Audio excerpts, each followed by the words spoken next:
Top. Moi, mon nom c'est Goupil, reconnu par tout le monde. Je suis le président des éco-gardes à Grand Popo, de tous ceux qui travaillent sur la protection des tortues marines à Grand Popo. Je suis l'ex-président des guides de Grand Popo. Oh. Donc, primordialement, qu'est-ce qu'on fait? Avant le départ, on vous présente les tortues, les bébés tortues. Et on vous en parle un peu de la protection. Et après ça, si les bébés vous voulez relâcher, on vous ramène au niveau de la mer pour relâcher les bébés tortues en mer. On a décrété 8 janvier comme la fête des tortues à Grand Popo. Et tous ces 8 janvier là, on libère de 19 à 25 000 bébés tortues en mer. Alors après le 10 janvier aussi, comme c'est la fête de Vaudou, on remet aussi des bébés tortues au chef qui libèrent en mer. De même, on a bagué des tortues ici qui se sont retrouvées à Uruguay et en Amérique du Sud, de plus de 8000 km à la nage. Voilà. Nous sommes avec des amis de la ville de Beaugency et nous avons pris le départ depuis Boycon. Et voilà, qui ont pris le départ de Boycon. Ils sont à Grand Popo depuis hier. Ils sont sur votre territoire. Vous pouvez nous décrire un peu le circuit du parcours jusqu'ici? Après la présentation des tortues ou bien de comment on protège les tortues et autres, on peut vous amener, on fait le circuit comme ceci, on vous embarque avec une barque motorisée et jusqu'à la bouche du roi. Au cours de notre parcours, on vous parle un peu de ce fleuve sur lequel on est, on se présente, on vous présente un peu le fleuve, de quoi vive le fleuve, de quoi vive la population, de quoi vive la masse paysanne. Donc, on vous parle de tout ça là et le contenu du fleuve aussi, on vous en parle aussi de ces oiseaux. C'est quel fleuve exactement? Le fleuve Mono. Voilà. On vous parle aussi vous pouvez nous décrire un peu le fleuve? Ça prend sa source? C'est un fleuve qui prend sa source au Togo, mais se jette dans la mer au niveau de l'embouchure appelée Bouche du Roi à Grand Popo. Donc on a moins de poissons dedans. On a au moins les mullers, les captaines, les carangues, les dorades, les capes blanches, capes rouges. On a aussi les poissons chats. On a les poissons chats noirs, blancs et rouges, et vertes plutôt. On a aussi les sols, les crabes d'eau, tout ça là-dedans. On a aussi comme animaux, on a les varans, les crocodiles dans les marais aussi, qui sont aussi dedans. On a les hippos aussi, les lamantins aussi, vous pouvez les trouver au cours de vos parcours si vous avez la chance.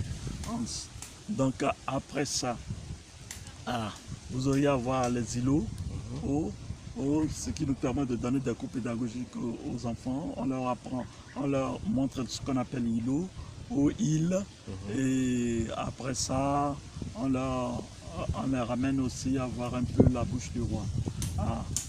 Au cours de notre parcours, bon, on est maintenant à l'île de sel. L'île de sel, c'est un milieu où les femmes préparent le sel. Et comment? Elles prennent le sable des marais, elles ont des filtres, elles mettent ce sable dedans, elles ont de l'eau, l'eau est filtrée, elles ramènent sur le feu. Au cours de l'intensité de la chaleur, on a le sel. Et on montre tout ça à la masse qui est là, aux clients qui sont là. Et après ça, on débarque vers la bouche du roi. Okay. Du point de départ vers la bouche du roi, ça fait combien de kilomètres sur le fleuve? Ça fait combien de kilomètres? Ça fait au moins 10 km. 10 km. Okay. Actuellement 10 km. Et au cours du parcours, vous pouvez nous dire quels sont comment on appelle, les différents villages qu'on a eu à traverser? De chez moi, c'est Bécon. À Bécon, vous aurez à voir en face de Bécon, c'est le village Révé. Et quand vous continuez un peu, vous avez Befa. Après Befa, vous avez Agoné-Kamé. Après Agoné-Kamé, vous avez Kounouni. Après Kounouni, et vous avez Alongo. Après Alongo, vous avez Avlor. Il a Avlor. Il a la plage d'Avlor. Il a aussi le centre de Avlor. Donc chaque milieu de Avlor, ils ont leur école et leur collège. Seul Avlor centre qui n'a pas de collège. Bon, après ça, on arrive à Orioui. Orioui, c'est l'île de sel où vous aurez à voir comment les femmes préparent ce sel. Et après le sel, vous si vous voulez vous déguster les noix de coco fraîches là. Si vous voulez, vous pouvez faire encore des pique-niques sur l'île. Et après, vous allez à la bouche du roi. Et comment on appelle, avant l'île de Sel, nous avons Escale quelque part là, l'île aux oiseaux. Pouvez nous parler un peu des différents types d'oiseaux? Ouais, au niveau de l'île aux oiseaux, c'est des mangroves. Et ces mangroves qui ont germé sur l'île. Et c'est une zone sacrée et une zone qui est protégée. Et c'est devenu l'île aux oiseaux. Où vous auriez à voir les hérons, les aigrettes blanches. Vous auriez à voir aussi les aigrettes albages blanches. Vous auriez à voir les hérons crabiers. Et vous auriez à voir les hérons pourprés, les hérons cendrés. Vous aurez aussi à voir les hérons bureaux, les hérons adoverts, les dendrocines, les cormorans. Après les cormorans, vous avez les ibis qui viennent aussi périodiquement sur l'île. Et après ça, on a aussi quelques pigeons tourterelles sur l'île. On a aussi les martins pêcheurs que vous pouvez trouver alentour et les petits martins chasseurs pygmées aussi que vous pouvez trouver aussi. Et à part ça, bon, on vous parlera aussi des mangroves, de sa germination. Et on revient. Et tout à l'heure, nous irons à la bouche du roi. Pourquoi la bouche du roi? La bouche du roi, les Portugais avaient donné le nom la Boca del Rio, la Boca qui veut dire bouche, et del Rio qui veut dire roi. Donc, avant que ce nom ne soit mieux attribué, quand la bouche du roi s'est enfermée d'elle-même, qu'est-ce qui se passe? Il y a des inondations. Et au cours de ces inondations, où les maisons commencent par dégringoler dans cette eau, on va voir le chef qui est le roi, on va le voir, et après lui, on quitte lui et on va voir les autorités, et le roi et les autorités donnent de l'ordre pour l'ouverture.